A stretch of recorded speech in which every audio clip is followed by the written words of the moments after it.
युग और spiritual approach. हमारे प्रबुद्ध पार्टिसिपेंट ऑलरेडी जानते ही है, ये जो कोरोना है जड़वादी विचारधारा और आत्मसुखवादी विचारधारा, मतलब सेल्फिश मोटिव वाले, इस समाज में जो डोमिनेट करने वाले जड़वाद, भौतिकवाद, ये मानसिकता आज हावी होने के कारण भौतिक लाभ के लिए दुनिया के शांति को ताक पर लगा दिया गया है। और इस क्रम में जो प्रकृति है, वो प्रकृति क्रुद्ध होकर, नाराज होकर अब वो पनिश कर रही है।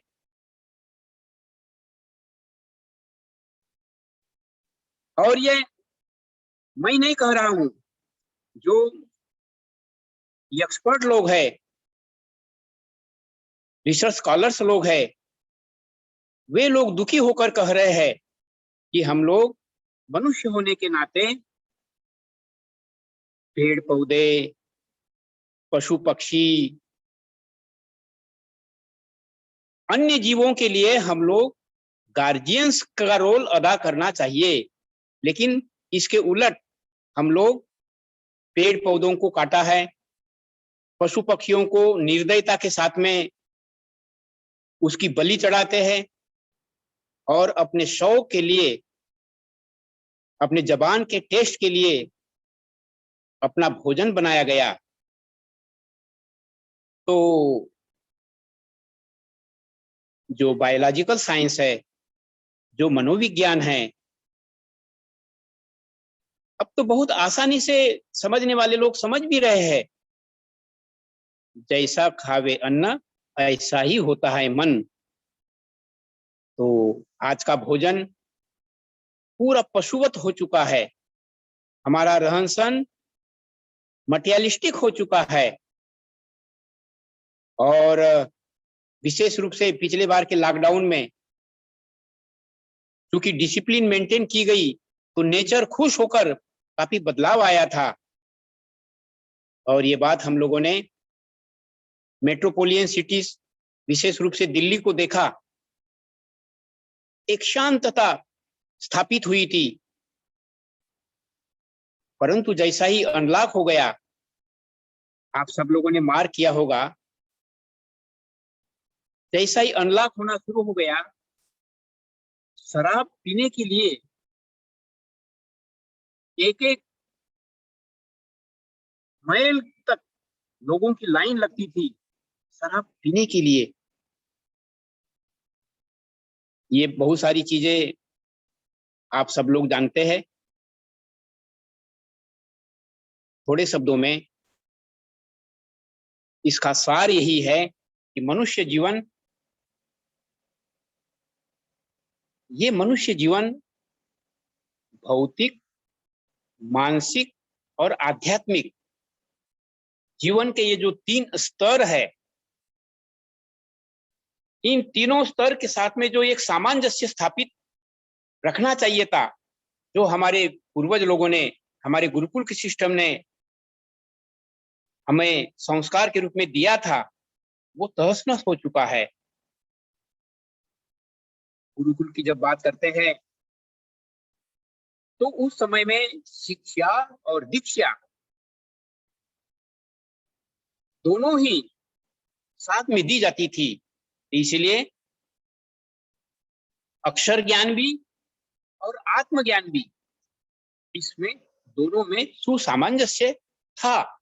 लेकिन ये सुसामंजस्य जब बिगड़ चुका, तब ये पूंजीवाद, ये भौतिकवाद, स्वार्थवाद और आत्म अनुभूति के जगह पर आडंबर, अनेक अनेक संप्रदायों का जन्म हुआ और उसके कारण आज सारी मानवता किम कर्तव्य मूढ़ की स्थिति में आ चुकी है, पूरे कंफ्यूजन के स्टेज में आई है। ऐसे ही परिस्थिति में आप सब लोग जैसा कि जानते भी है, जदा जदा ही धर्मस्य ग्लानिर्भवति भारत अभ्युत्थानम अधर्मस्य तदात्मानं सृजाम्यहं परित्राणाय साधूनां विनाशाय च दुष्कृतां धर्मस्य संस्थापनार्थाय संभवामि युगे युगे। तो वही महापुरुष हमारे प्रियतम बाबा सामाजिकता का और आध्यात्मिकता का सुंदर समन्वय युक्त मोस्ट मॉडर्न फिलॉसफी बाबा ने प्रेजेंट किया है।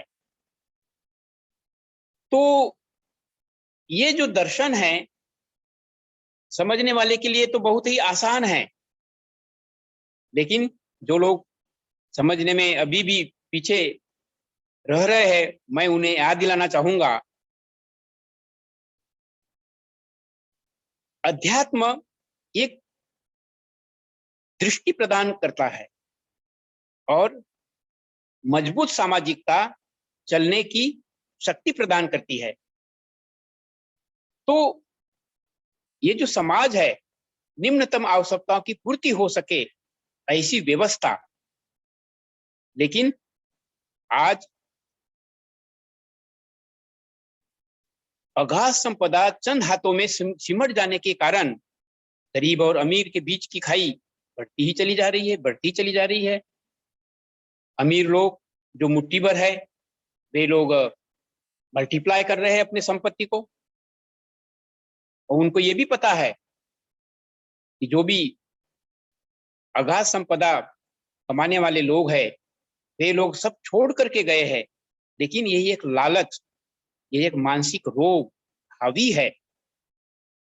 और दूसरी तरफ बेचारे निम्नतम आवश्यकताओं के पूर्ति के अभाव में लोग सुसाइड कर रहे, फ्रस्ट्रेट हो रहे हैं। ऐसी दयनीय स्थिति है। ऐसे ही परिस्थिति में जहां समस्या है वहां समाधान भी मिलता है। वो समाधान बाबा आनंद मूर्ति जी पूर्व प्रभानंद सरकार हमारे मालिक ने वो एक ऐसा दर्शन दिया है, इसीलिए हमारा भविष्य अति उज्जवल है। आइए, अब ये जो कोरोना काल है,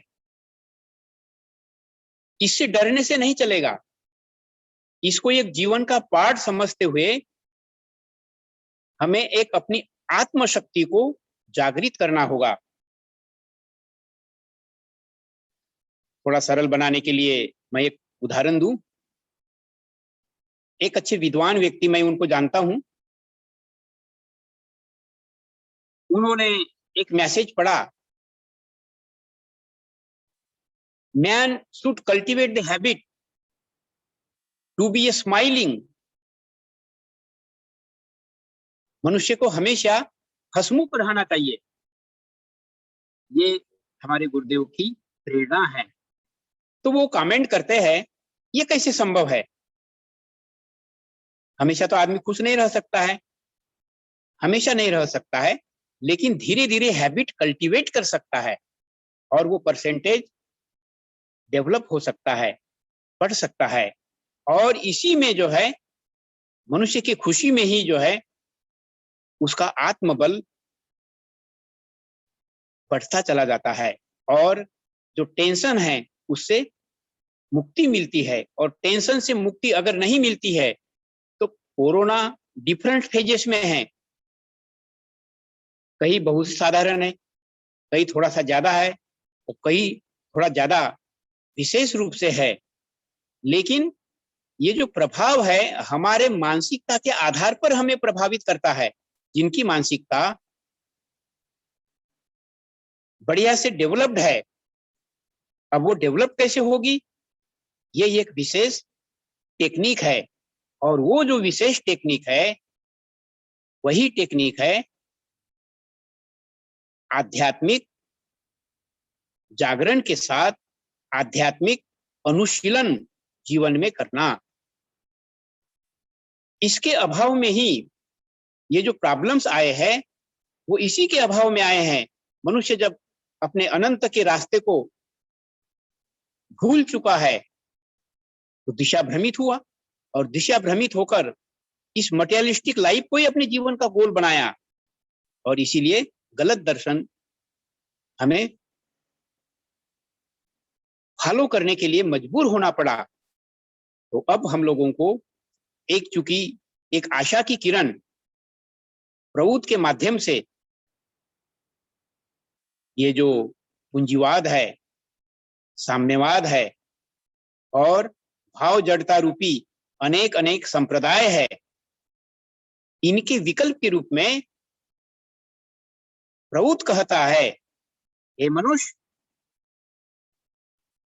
ये जो मनुष्य जीवन है, ये अनमोल जीवन तुझे जो मिला है, इसका लक्ष्य है to realise the self, who am I, मैं कौन हूं, इसको मैं जानूं। और उसको जानने के लिए ही प्रैक्टिकल साधना हमें मिल चुकी है। लेकिन इस प्रैक्टिकल साधना को अभ्यास करने के लिए भी शरीर की आवश्यकता तो है। शरीर की आवश्यकता के लिए निम्नतम आवश्यकता है, मतलब भोजन, वस्त्र, आवास, चिकित्सा और शिक्षा, ये मूलभूत आवश्यकताएं हैं। इस आवश्यकताओं को पूर्ति करने की व्यवस्था आज विकल्प के रूप में प्रभुत्व में है। वो विकल्प कैसे हैं?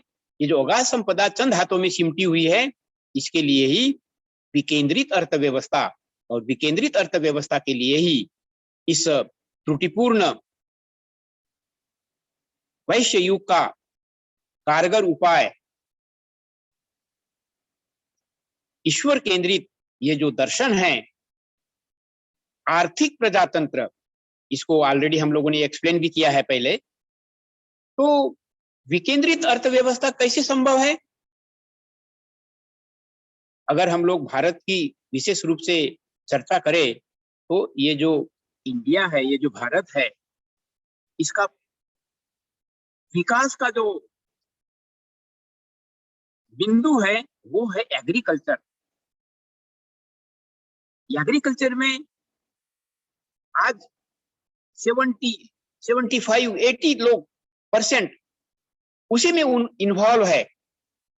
तो प्रभुत्व की विकेंद्रित अर्थव्यवस्था कहती है नहीं, एक बैलेंस इकोनॉमी इस्टेब्लिश करने की आवश्यकता है, अर्थात एडवांस साइंस और टेक्नोलॉजी के द्वारा 40% पॉपुलेशन एग्रीकल्चर के लिए सफिशिएंट है। अब 60% को कैसा एडजस्ट किया जाएगा? तो उसी में से ये जो एग्रीकल्चर जो प्रोडक्ट होगा, एक तो एग्रीकल्चर को उन्नत ढंग से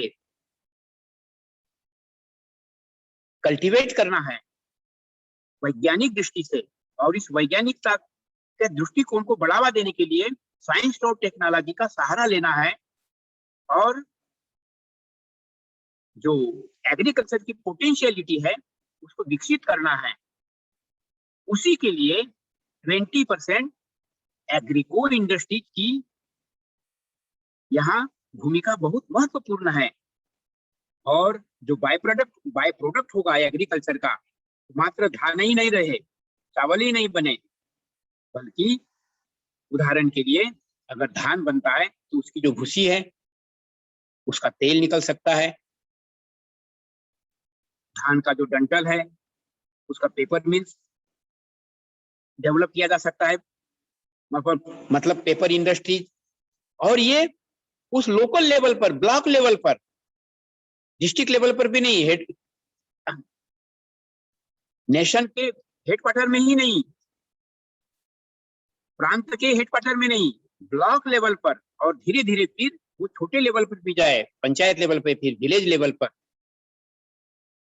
जो बुजुर्ग लोग हैं, आप लोग सब लोग जानते हैं, हम लोग जब बच्चे थे हम लोग जानते थे, जो गांव था वो सेल्फ सफिशिएंट था। मोची भी, टेलर भी, बढ़ई भी, अलग अलग व्यक्ति लोग एक दूसरे के साथ में कोऑर्डिनेट, कोऑपरेशन, एक दूसरे के साथ में सुसामंजस्य स्थापित करते हुए बहुत ही प्रेम पूर्वक एक विलेज, एक परिवार की तरह से रहता था। काका, चाचा, भाई, ये इस तरह का रिलेशन था। तो इसी को रेस्टोर करने की ये जो गाइडलाइन है, ये संभव है सहकारिता के आधार पर।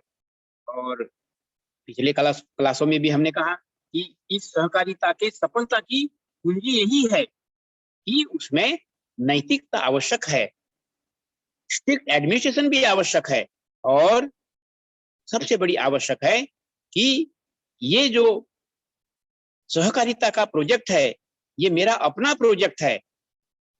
अपनत्व के साथ में, जब इसके साथ में कमिटमेंट के साथ जब हम इसमें लग जाते हैं, तो ये जो वेंचर है, ये जो सहकारिता का गाइडलाइन है, ये सहकारिता का जो सोपान है, ये मनुष्य को साइंस और टेक्नोलॉजी के द्वारा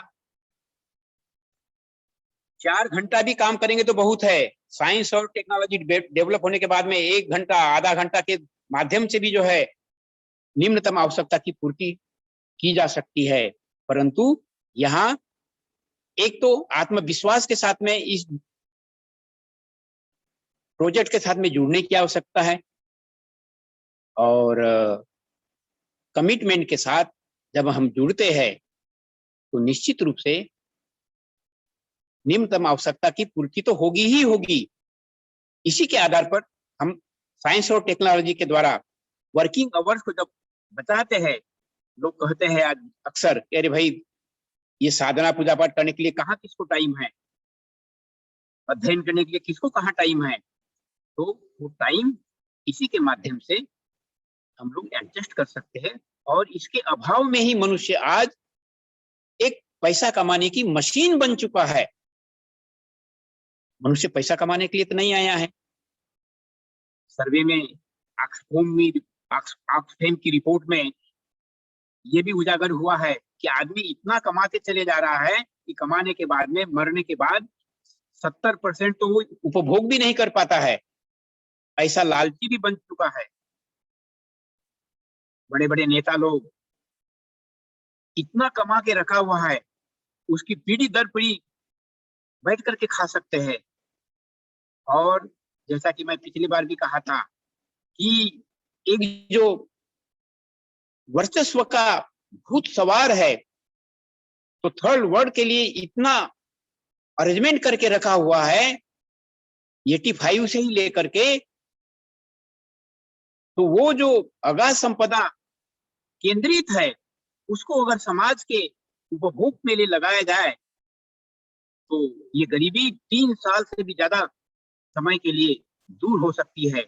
और इसी मानसिकता के साथ में, अर्थात maximum utilization of the resources with rational distribution, इस प्रिंसिपल को जब फॉलो करते हैं तो इसमें दो मत नहीं है कि सारी दुनिया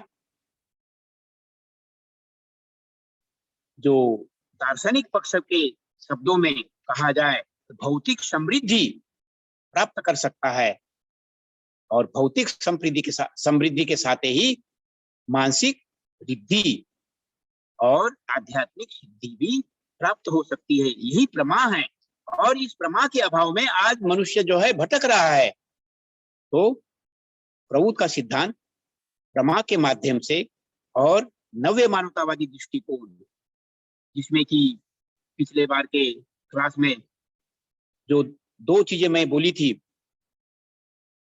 इकोनॉमिक डेवलपमेंट, तो इकोनॉमिक डेवलपमेंट के लिए 4 इकोनॉमिक्स, ये जो ईश्वर केंद्रित प्रभुत्व व्यवस्था है, उसमें 4 इकोनॉमिक सिस्टम इंट्रोड्यूस किया गया है, apart from general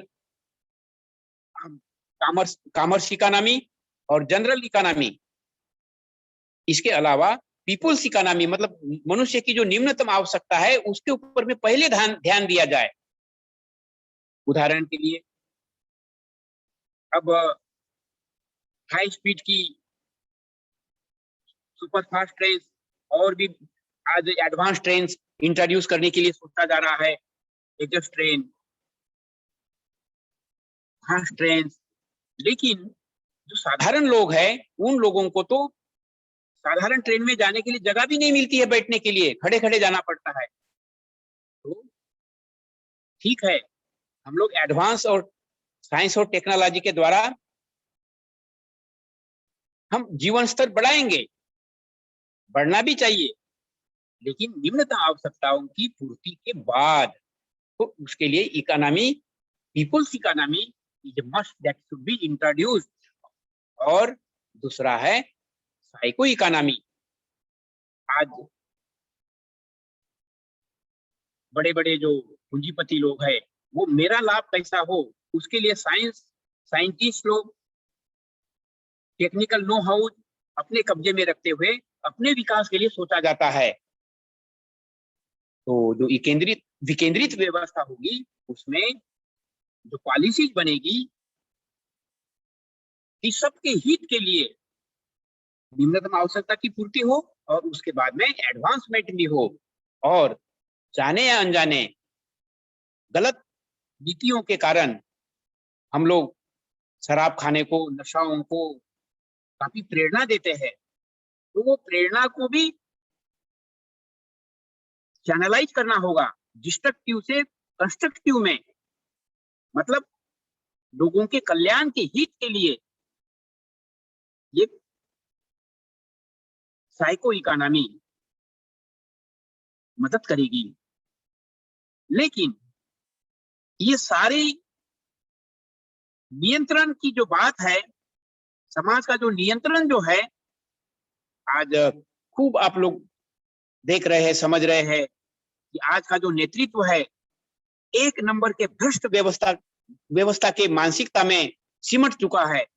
Andher Nagari चौपट राजा, किसी एक दो व्यक्ति को छोड़ करके बाकी सारी तंत्र व्यवस्था जो है भ्रष्टाचार में लिप्त हो चुका है। अंधेर नगरी चौपट राजा की व्यवस्था हो चुकी है। तो इसमें नैतिक नेतृत्व, वो नैतिक नेतृत्व ही सद्विप्र नेतृत्व, इसकी नितांत आवश्यकता आज सब लोग महसूस कर रहे हैं। जो चोर है वो भी कहता है कि भाई अति हो गई है, अच्छा लोगों का राज होना आवश्यक है। तो हर व्यक्ति तो अच्छा ही होना चाहता है। तो ये अच्छे लोग कोई आसमान से आएंगे क्या? लेकिन हम अब सब लोगों का सौभाग्य है एक आदर्श जीवन जीने की कला के साथ हमारे प्रियतम जो बाबा है उन्होंने आदर्श जीवन जीने की कला दी है, उसका नाम है 16 पॉइंट्स। तो ये संपूर्ण रूप से इसको एक्सप्लेन करने के क्रम में अलग से क्लास मांगता है। तो मैं मुख्य बिंदु पर ज्यादा थोड़ा महत्व देना चाहूंगा समय की लिमिटेशन में। समय भी धीरे धीरे अनफॉर्चुनेटली कम होते चले जा रहा है। तो ये मैं बतला रहा था कि ये जो शरीर है भौतिक, मानसिक और आध्यात्मिक, तो भौतिक स्तर पर अब हम आध्यात्मिक दृष्टि से जब देखते हैं तो ये शरीर भी ये शरीर नहीं है, ये शरीर तो कवर है।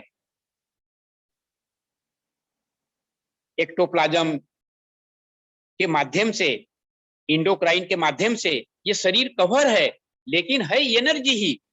कैसे?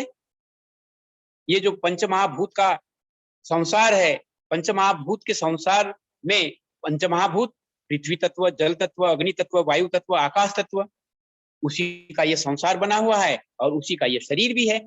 तो जब हम शरीर की जो बात करते हैं तो सॉलिड फैक्टर, जल फैक्टर, अग्नि फैक्टर, ये मनुष्य को भौतिक ऊर्जा प्रदान करते हैं। इस भौतिक ऊर्जा को सूक्ष्म रूप में चैनलाइज करने के लिए जो भोजन है, इस अध्यात्म के प्रेरणा में भोजन पर बहुत बड़ा महत्व है। वो भोजन ही है जो भगवान शिव के द्वारा गाइडलाइन के रूप में दिया गया था, प्रमिताहार। और ये जो प्रमिताहार जीवन के जो 7 सीक्रेट्स है उसमें से एक पार्ट है, 6वां पॉइंट। उसके पहले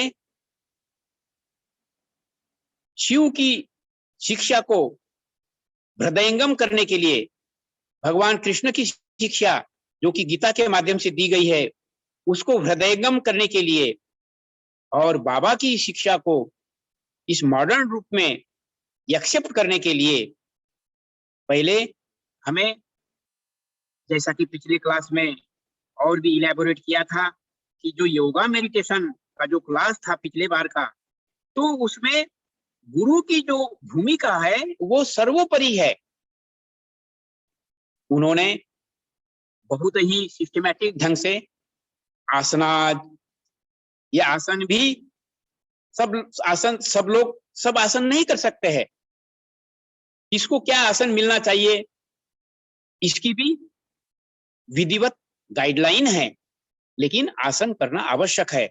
इसमें और 4 चांद लगाने के लिए कौशिकी और तांडव, पुरुष लोगों के लिए तांडव, तो इसके द्वारा मनुष्य की जो सोई हुई जो शक्ति है जीव भाव में, जो कि डार्मेंट स्टेज में है, जो कि सुसुप्त अवस्था में है, तो उसको जागृत करने के लिए इस शरीर को सूक्ष्म बनाना होगा। इसके लिए आसन कौशिकी और तांडव पुरुष लोग और आसन कौशिकी महिला लोग, इसको अवश्य करने से ये जो शरीर है यह वाइब्रेंट बनेगा। और ये जो वाइब्रेंट बनता है तब वह अनुभव करेंगे कि man is the highest temple of the God. तो ये स्पिरिचुअल अप्रोच जो है हमारी, इसकी शुरुआत है ये। अब इस मन को काबू में करने के लिए जो बाजार में आज योगाचार्य लोग है, वे लोग बोलते प्राणायाम करो, भस्त्रिका आसन करो, अब लोम विलोम करो, लेकिन उसमें एक विज्ञान का अभाव है। वो विज्ञान क्या है?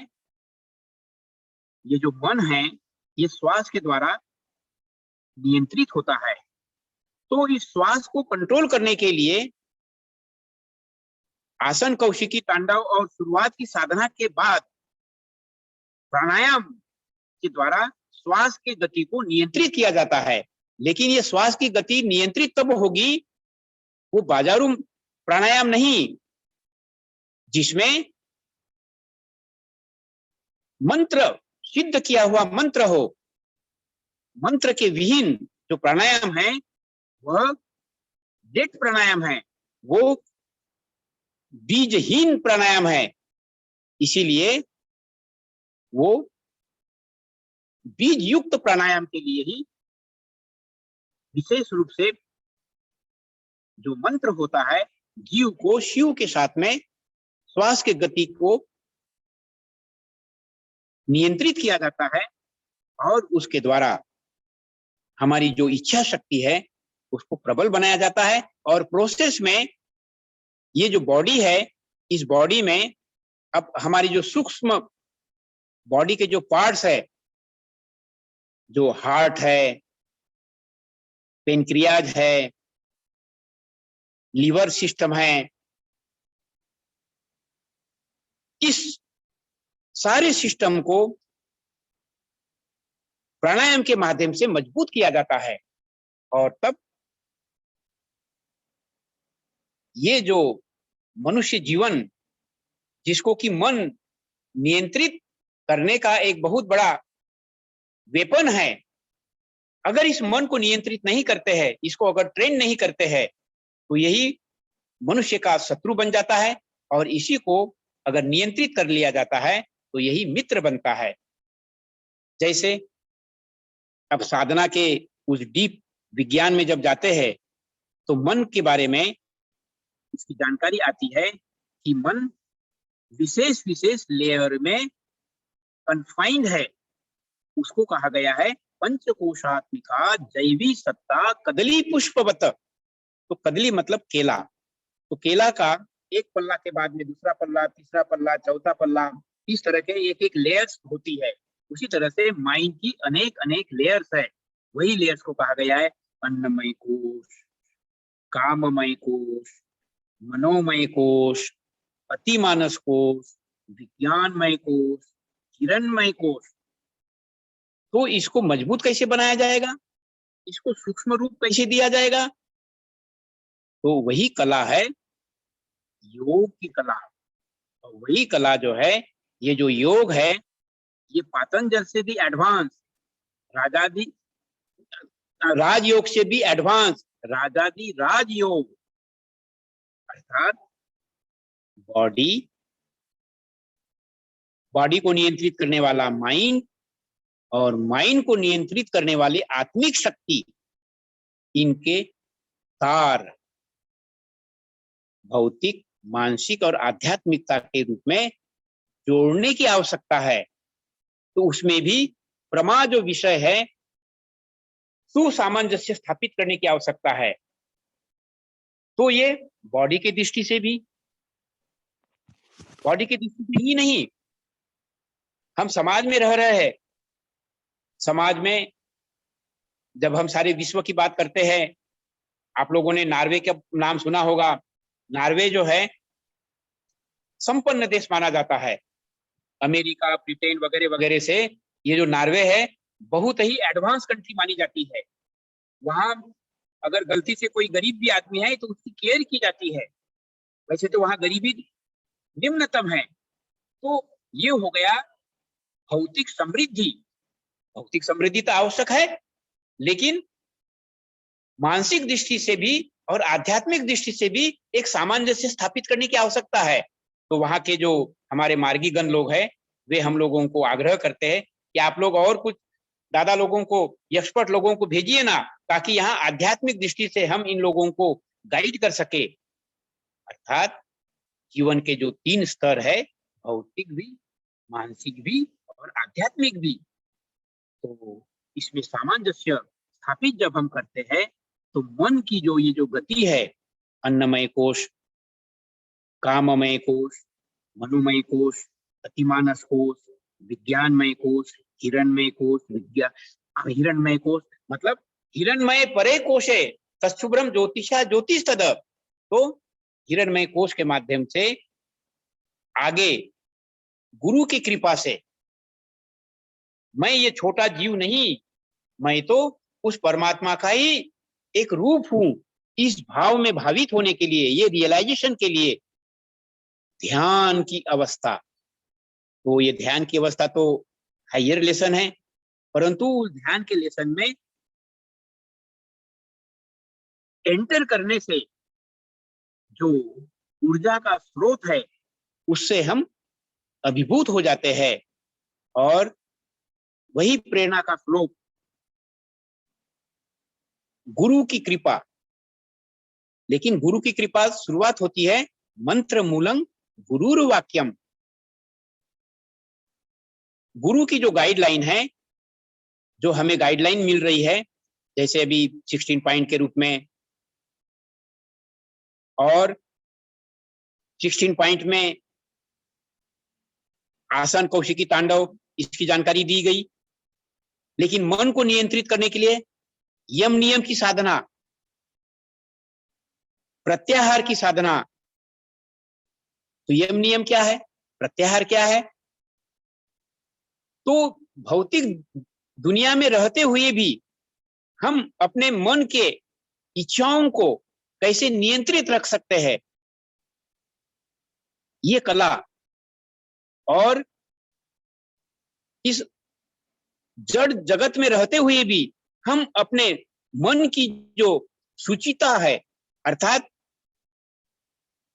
पवित्र भाव है, जो सोच है, उसको हम लोग कैसे चैनलाइज कर सकते हैं, उसकी कला वही है यम और नियम। अहिंसा, सत्य, अस्तेय, अपरिग्रह, ब्रह्मचर्य, शौच, संतोष, तप, स्वाध्याय, ईश्वर प्रणिधान। लास्ट टाइम मैंने इसको विशेष रूप से एक्सप्लेन भी किया था। तो इसके आधार पर अब मनुष्य का मन जनरली इस दुनिया में आकर्षित हो जाता है। मतलब वास्तविकता से अवास्तविकता में चले आता है, तो उस स्टेज को, मन के उस स्टेज से उसको अनवांछित भावना जो पैदा हुई है, तो किस तरह से माइंड को विड्रॉ किया जाए, उसको, उस लेसन को भी साधक लोगों को आचार्य लोग सिखलाते हैं, ताकि हमारी जो मन की जो सोच है वो पवित्र बन सके। तो उसके लिए सेकंड लेसन का भी महत्व है, अर्थात सेकंड लेसन का जो भाव है कि ये जो सारा संसार है ये ब्रह्ममय है, जो मैं जो कार्य करता हूँ वो भी ब्रह्म कार्य है। इस भावना से उसको सूक्ष्म भाव में रूपांतरित किया जाता है। और मंत्र मूलम गुरु वाक्यम, पूजा मूलम गुरु पदम, गुरु को हाईएस्ट स्टेटस के साथ में, उनको आदर के साथ में अपने जीवन का उद्देश्य भी बनाया जाता है। वह गुरु, तीसरा एस्पेक्ट है ध्यान मूलम गुरुर मूर्ति। मैं इस पॉइंट पर क्यों जोर दे रहा हूं? कहा गया है कबीर जी के शब्दों में, जीव विष की गठली, गुरु गुरु है अमृत की खान, शीश दिए गुरु मिले तो भी सस्ता जान। तो गुरु ही ऊर्जा पुंज है। तो इसीलिए कहा गया है ध्यान मूलम गुरुर मूर्ति। तो ध्यान करना है तो किसका ध्यान करना है? इस जड़ जगत का नहीं, किसी मूर्ति का भी नहीं, किसी व्यक्ति का भी नहीं। जो इस संसार का मालिक है, वही संसार का मालिक तारक ब्रह्म बन करके आते हैं, वही महाकौल होते हैं जिनकी कुंडलिनी शक्ति यहाँ सहस्रार में जागृत अवस्था में विद्यमान रहती है। तो उस जागृत अवस्था के साथ उस गुरु को जब हम ध्यान करते हैं, तो एक सीक्रेट है, गुरु डिस्ट्रीब्यूट्स हिज गुडनेस। गुरु अपने जैसा वो बनाते चले जाता है, क्योंकि यही साइकोलॉजी भी है, as you think so you become. जब हम गुरु रूपी उस सर्वोपरि ऊर्जा के बारे में सोचते हैं, तो धीरे धीरे लेकिन निश्चित रूप से मनुष्य वाल्या का वाल्मीकि बन सकता है। अब आप लोग गौर करिए ना, यहाँ जो युवक लोग विशेष रूप से ऑर्गेनाइज कर रहे हैं इस प्रोग्राम को, ये जो जूम में जो आज हम लोगों को किसने आसानी से देश विदेश में भी हम अपने भावनाओं को शेयर कर रहे हैं, तो यंग लड़का लोग, पढ़े लिखे लोग अपने कामों को करते हुए भी सेवा का कार्य कर रहे हैं, और उन्होंने हमारे माध्यम से ये प्रेरणा के वातावरण को अरेंज किया। और ये एक गोल्डन मैसेज है दुनिया के लिए कि आनंद मूर्ति जी रूप में एक ऐसे समर्थ गुरु जिनकी कुंडलिनी सहस्रार में विद्यमान है। तो समय काफी हो चला है। मैं एक घटना के द्वारा मैं आप लोगों के कुछ क्वेश्चन है उसको इनवाइट करूंगा। कैसे गुरु? तो मैं उदाहरण दे रहा था, गुरु के मन में आया कि अच्छे लोग तो साधना करेंगे तो अच्छे बनेंगे ही बनेंगे, लेकिन किसी डाकू को अगर साधना दी जाए और डाकू अगर हम साधु बना दे, तो ये एक उदाहरण बहुत ही हार्ट टचिंग होगा। तो इसीलिए उन्होंने अपने टीनेजर में 16-17 साल के उम्र में ही कलकत्ता के काशी मित्र घाट में एक जो कालीचरण बैनर्जी नाम से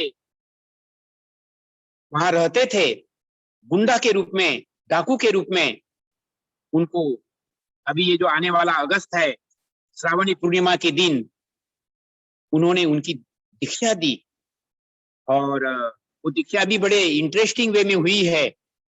वो डाकू के निवास स्थान में गुरुदेव वहां नदी में जाकर के बैठ गए एक शिला पर, और वो डाकू घूम फिर के इसी समय में या इससे थोड़े पहले पहले शाम के समय में वो आते हैं, तो देखते हैं कि एक छोटा बालक निर्भय होकर के बैठा है और नजदीक आता है और बहुत ही विचार मन में आते हैं, ये ऐसा कौन बालक है जिसको कि मेरे कोई डर नहीं है, मेरे नाम से तो लोग शाम के समय में इधर कोई जाने की हिम्मत भी नहीं करता है, इतना साहस, ऐसा वो सोच ही रही है। तो वो बालक उनको आह्वान करते हैं, आओ कालीचरण, मैं तुम्हारे प्रतीक्षा में मैं हूं। अरे ये तो मेरा नाम भी जानता है ये छोटा सा बालक। और जब वो नजदीक आते हैं तो बड़ी ड्रामेटिक वे में पूछते हैं, क्यों डाका ही डालते रहोगे, अच्छा नहीं बनने की इच्छा है? तो वो बरबस उनको उत्तर देना होता है, देते हैं वो, खोका बाबू, मैं तो अच्छा बनना चाहता हूं, लेकिन कोई अच्छे बनाने वाला भी तो हो। और उसके बाद बाबा उनको प्रॉमिस करते हैं, तुम अगर चाहो तो मैं मौजूद हूं। और उनकी दीक्षा होती है, स्नान करने के बाद में उसको उसी नदी में दीक्षा दी जाती है। और वही साधना करते करते करते कालीचरण, काली का नंद अवधूत, ये जो अवधूत हम लोग है, ये जो केरवाधारी गुरुदेव बाबा ने हमें सौभाग्य प्राप्त किया इस जीवन में, समाज को गुरुदेव आनंद मूर्ति जी के बारे में एक मैसेज देने के लिए हमें चुना, ये हम सब लोगों का बहुत बड़ा सौभाग्य है। लेकिन पहला सौभाग्य उस कालीचरण बैनर्जी को ही जाता है, क्योंकि बाद में कालिकानंद अवधूत होकर के प्रथम अवधूत के रूप में आनंद मार्ग में काम करना शुरू कर देते हैं। और उनके प्रेरणा से सारी दुनिया में देश विदेश के लोग भी आज सन्यासी बन रहे हैं। और गुरुदेव आनंद मूर्ति जी का जो अनमोल मैसेज है कि भविष्य उज्जवल है, इस उज्जवल भविष्य की ये भूमिका है। आइए आप लोग सभी लोग जुड़िए। समय के लिमिटेशन में मैं और बहुत कुछ बोलना चाहता था, आधा घंटा लगभग पहले हमारा खराब हो चुका। अब मुझे ये भी पता है कि कुछ विद्यार्थी लोग भी इसमें जुड़े हुए हैं, तो किसी का भी कोई क्वेश्चन हो तो मैं जानना चाहूंगा। अगर कुछ विद्यार्थी लोग हैं जिसकी मुझे पूरी जानकारी तो नहीं है, लेकिन क्या लाभ इस मेडिटेशन को करने से, दो शब्दों में मैं इसको उत्तर में दूं। ये जो लाभ है ये अनमोल है। एक उदाहरण के द्वारा मैं उसको सिद्ध करूं तो आसान हो जाएगा। आप घी में एक बहुत अच्छी कोई सब्जी बनाते हैं और उसमें नमक एकदम ही नहीं डालते हैं, तो वो स्वादहीन हो जाती है। तो जीवन में कितना भी पैसा कमा ले, कितना भी पढ़ा लिखा हो जाए, कितने भी धन दौलत इकट्ठा कर लिया जाए, लेकिन आत्म अनुभूति के अभाव में मानसिक शांति कोसों दूर चली जाती है। मैं बहुत सारे वीडियो भी बहुत सारे लोगों को शेयर किए हुए हैं, अष्टावक्र के कुछ वीडियो है, और भी गीता का कुछ शिक्षा है, मैं बहुत सारा आप लोगों को शेयर किया है। जिनको नहीं मिला आप लोग हमसे कांटेक्ट करें। कहने का मतलब है, विद्यार्थी की दृष्टि से मन की एकाग्रता अति आवश्यक है। मन की एकाग्रता के साथ में, आत्मविश्वास के साथ में उसकी मेमोरी डेवलप हो, उसका सबका साधन है मेडिटेशन। और इस मेडिटेशन को करने से मनुष्य के जीवन में जो सोई हुई ऊर्जा है, आज जो ऊर्जा है उस सारे ऊर्जा का मात्र 1%, आधा परसेंट यूज किया जाता है। यही सर्वे में आया है। 99% जो ऊर्जा है वो टच ही नहीं होती है, ऐसे ही बेकार चली जाती है और लाइफ चला जाता है। तो विद्यार्थी के दृष्टि से मैं विद्यार्थी लोगों को प्रेरणा देना चाहूंगा कि इस मेडिटेशन के साथ में अगर आप स्टडी करते हैं और फिर आप भावी नागरिक है समाज के, इसलिए आदर्श नेतृत्व पैदा करते हुए as a teacher, as a doctor, as a engineer, as a scientist, as a leader, इस समाज को आदर्श नेतृत्व देने की नितांत आवश्यकता है। तो बोलने के लिए बहुत कुछ है। आपके कुछ क्वेश्चंस है तो मैं अब इमीडिएटली इनवाइट करता हूं। आप लोगों का स्वागत है, मैं इंतजार कर रहा हूं। आपके किसी तरफ से भी कोई क्वेश्चन है तो प्लीज। जी जी जी दादा जी, बहुत बहुत धन्यवाद। बहुत सुंदर तरीके से आपने समग्र विषय को रखा है और हम लोगों को उससे बहुत प्रेरणा मिली है। और सभी जरा भाई। जरा अपना वीडियो वॉइस जरा ठीक कर लीजिए, आवाज थोड़ा फट रही है। हाँ हाँ, ठीक से बोलिए, हाँ बोलिए। जी दादाजी, बहुत बहुत धन्यवाद। आपने जो विषय रखा है वो बहुत प्रेरणादायक है, और उसको समझ के सभी बहन भाई आ, अपने जो उद्देश्य है, परम पद की प्राप्ति, और जो ये आपने एक सिस्टम बताया जिस तरह हमें चलना है, उसकी ओर सभी ओर अग्रसर होंगे और आगे बढ़ने के लिए आपसे संपर्क में रहेंगे। तो जिनके कोई प्रश्न है, प्रभात जी ने माइक ऑन किया है, तो हाँ प्रभात जी सर। पूछिए प्रश्न। सर मैं यही आइए सोच रहा था आपका, हाँ कैसे बोलिए। नमस्कार हाँ सर। हाँ, मैं अपना स्थान बता गुवाहाटी के। असम से बोल रहा हूँ। हाँ जी, हाँ जी। गुवाहाटी जी असम से बोल रहा हूँ। वेलकम। मेरा नाम प्रभात देव है। मैं एस्ट्रोलॉजी और वास्तुशास्त्र के फील्ड में हूँ। बहुत अच्छा। मैं मैं थोड़ा सा आपके मेरी हिंदी भी इतना ठीक नहीं है। मैं बोलने की कोशिश कर रहा नो हूँ। प्रॉब्लम, नो प्रॉब्लम, आप बोलिए जैसा बोल सकते हैं। योग शास्त्र, जो योगा है, योग शास्त्र, ये तो विशाल समुद्र है। ये तो बात सच है।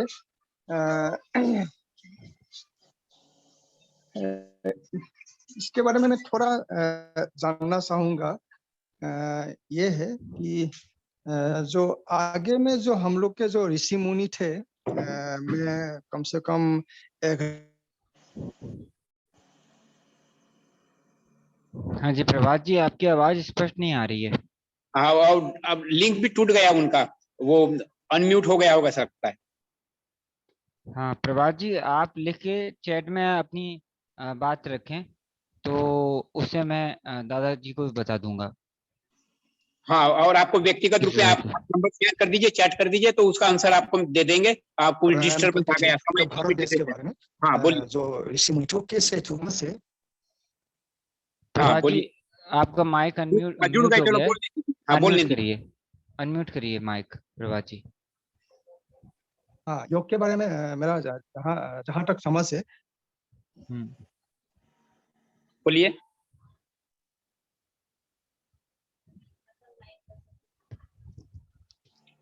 लाभ भी होता मन को, आपने ठीक ही बोला, मन को कैसे एकाग्र किया, कैसे मन को कंट्रोल किया जाए। कारण मन तो जहाँ तक भटकता फिरता है। उसके बाद आता है प्राणायाम। अगर योग को अगर बोलो मैट्रिक पास, तो प्राणायाम को निश्चय मास्टर डिग्री या पीएचडी डिग्री ही बोलना ठीक होगा। तो ये प्राणायाम बहुत उच्च लेवल का चीज है। इसको तो कोई गुरु से ही सीखना सही होगा। और कुंडली जागरण तो बहुत उच्च हाई लेवल के होते, ठीक है। तो सर जी, मैं जानना चाहूंगा, ये सब योग और ये प्राणायाम को अच्छे गुरु के निर्देशन में, गुरु के सानिध्य में सीखने से ही शायद ठीक होगा बा वो बिल्कुल शायद। बिल्कुल बिल्कुल। कबीर नहीं जी तो इधर कहते हैं उधर। ना, कबीर जी बोलते हैं ना गुरु के बारे में, ये जीव तो जो है अंधकारमय है और विष की गठली है। तो जीव विष की गठली, गुरु अमृत की खान। गुरु मिल जाए तो वो अमृत मिल गया, और उन्हीं के माध्यम से जीव शिव के रूप में रूपांतरित हो सकते हैं। वही हाईएस्ट योग की प्राप्ति है, और वो संभव है जी। लेकिन ये प्रैक्टिकल चीज है। अभी हम लोग हाँ करीब सर। करीब 1-1.5 महीने से हम इसलिए लोग सर, दे रहे हैं, और मैं प्रैक्टिकली आप आपको सीखिए ना। आप हमसे जुड़िए, नंबर में सर जुड़िए, मैं और फिर आपको हम लोग थोड़ा मिलते हैं व्यक्तिगत। मैं आपको रुक के थोड़ा और बताना चाहूंगा।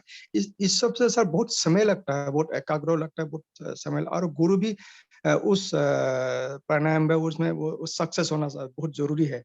कारण उसको भी सिद्धि प्राप्त होना बहुत जरूरी है, तभी वो शिष्य को व स्टूडेंट को सिखा पाएंगे।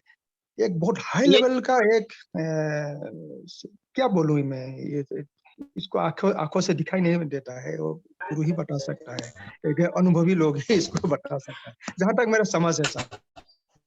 इसको मैं एक उदाहरण से सरल बना देता हूँ।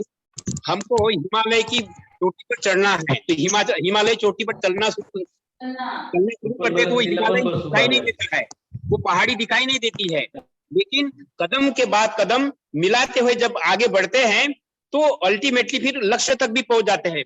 ये जर्नी भी वैसी है कि आध्यात्मिकता की, अगर आप यम नियम के साथ में साधना को अभ्यास में लाते हैं, जो हम लोग गाइड करते हैं, उसके बाद में आसन, कौशिकी, तांडव, और अपने भोजन में निखार लाते हैं और नियमित साधना करते करते करते एक ऐसी स्थिति आती है माइंड की कि आप संतुष्टि महसूस करते हैं और आत्मानुभूति महसूस करते हैं। ये संभव है, आपको मैं विश्वास दिलाता हूँ। ज्यादा ये प्रैक्टिकल है और ज्यादा न थेराटिकल सोच करके प्रैक्टिकल में आप जुड़ जाइए और आप अपना नंबर शेयर कर दीजिए। वो हमने लिंक में दे भी रखा है कांटेक्ट नंबर, तो उसके माध्यम से हम लोग जुड़ेंगे और आपको हम आगे की सेवा प्रदान कर सकेंगे, आगे का गाइडलाइन दे सकेंगे। इसी दोस्तों के साथ माफ करेंगे आपके लिए और दूसरे लोग कोई और है उनको भी थोड़ा मौका दें।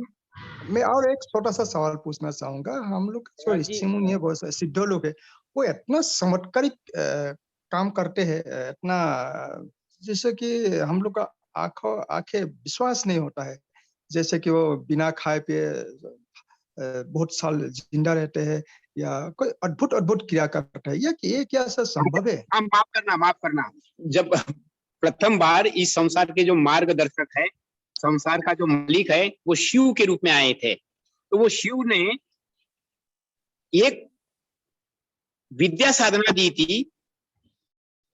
विद्या साधना के द्वारा मनुष्य को प्रेरणा मिलती है जीव को शिव के रूप में अनुभव करने के लिए विद्या है। और ये कहीं सिद्धि की विद्या, वो भी कुछ उन्होंने उस समय में दिया।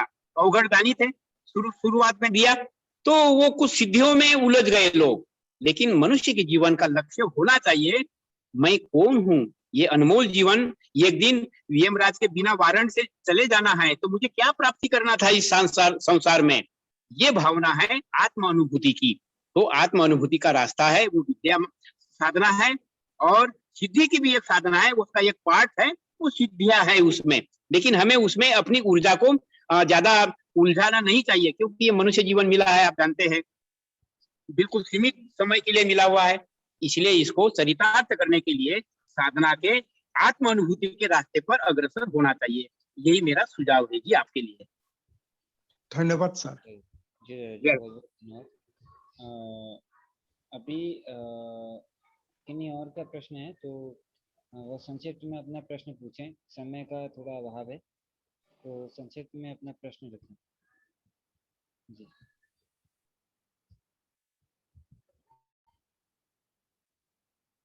ये एक डॉक्टर राजेश जी करके है हमारे पटना से, प्रोफेसर साहब, उपस्थित है क्या?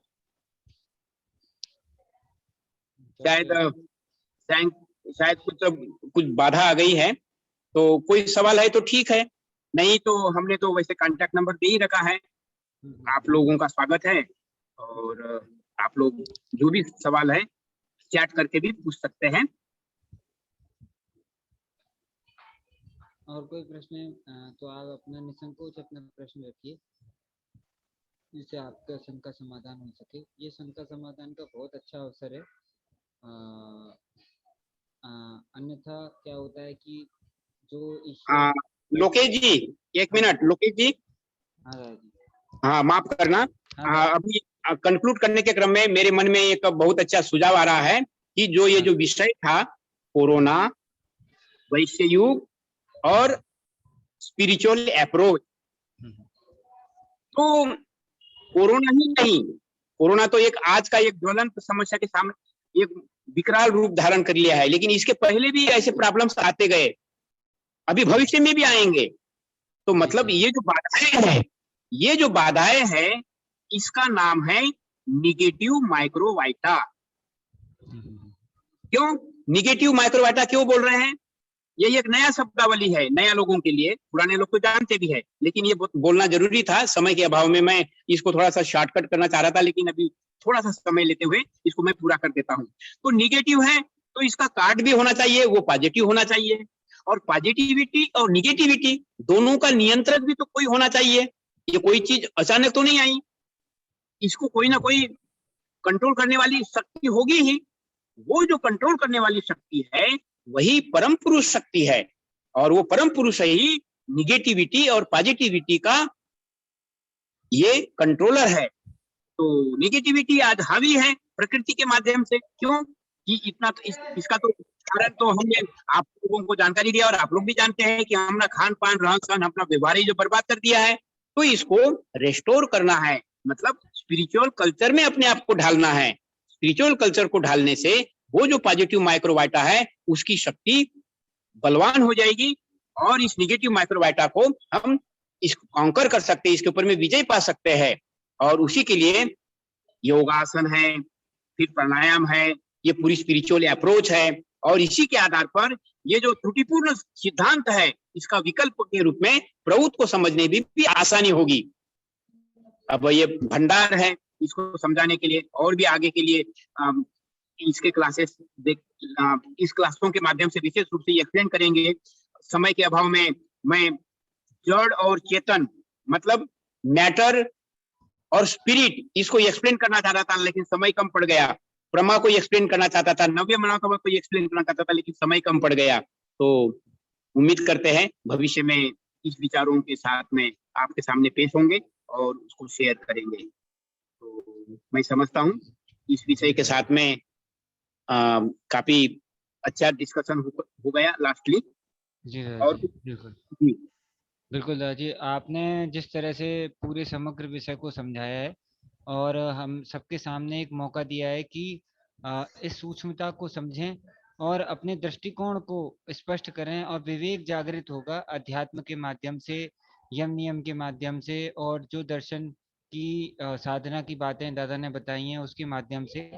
बिना उसके हम वर्तमान समय में बहुत कमजोर पड़ जाएंगे।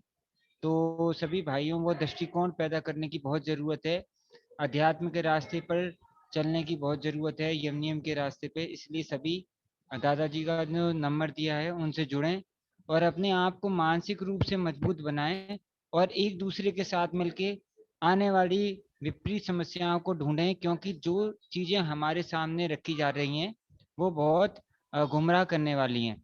तो हम सब इकट्ठे होकर अच्छे दर्शन और अच्छे मार्गदर्शन में ही सबको हटा सकते हैं। तो सभी का बहुत बहुत धन्यवाद, दादाजी का भी बहुत बहुत धन्यवाद। और आगे कुछ नोटिस दीपेश्वर दादा देने वाले थे, तो मैं अनुरोध करता हूँ कि कुछ सूचनाएं हैं तो दीपेश्वर दादा हमारे साथ साझा करें। जी धन्यवाद दादाजी, और बहुत अच्छे से कोऑर्डिनेट किया और काफ़ी इंटरेस्टिंग क्लास रहा। तो आज हमारे साथ कुछ नए युवक स्टूडेंट जुड़े हुए थे। उन लोग से निवेदन रहेगा कि कुछ लास्ट के हमारे साथ 5 मिनट के लिए जुड़े। अगर उनको स्पेसिफिक उनके लिए हम लोग कुछ हमारा